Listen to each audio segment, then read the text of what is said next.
Well, we now know who is taking over the prosecution of the Feeding Our Future fraud cases now that Joe Thompson and several other federal prosecutors quit yesterday. They resigned in protest of the investigation into Renee Good and her widow in the aftermath of last week's shooting. Gordon Severson joins us now with the new developments. Gordon? Yeah, Julie, this morning, Assistant U.S. Attorney Dan Beaubier told the court that he is the sole prosecutor at the U.S. Attorney's Office who is assigned to the Feeding Our Future case. But he says the office has plans to hopefully assign 2 more prosecutors by the end of the week. At the federal courthouse in Minneapolis Wednesday morning, we saw former U.S. Attorney Joe Thompson and others. A day after, at least 6 prosecutors resigned.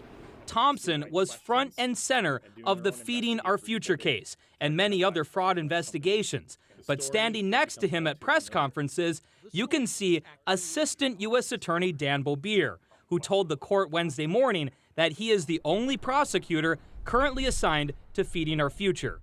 Beaubier was involved in the trial of Amy Bach, the mastermind behind $250 million worth of fraud with Feeding Our Future.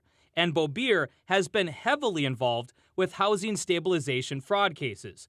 According to his LinkedIn profile, Beaubier joined the U.S. Attorney's Office nearly 2 years ago, whereas the Feeding Our Future investigation started nearly 5 years ago.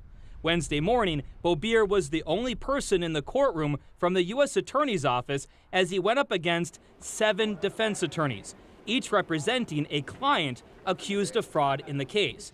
The 7 attorneys are pushing for the trial to be moved outside of Minnesota. We want a fair trial, and we want to transfer to a district where the jury pool is not so tainted by local events, including the militarization of federal agents on the streets every day. One idea mentioned in court was to move the case to Chicago.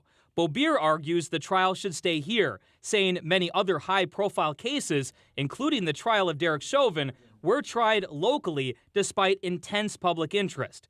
The judge will likely make a decision later this month on whether to move the trial outside of Minnesota.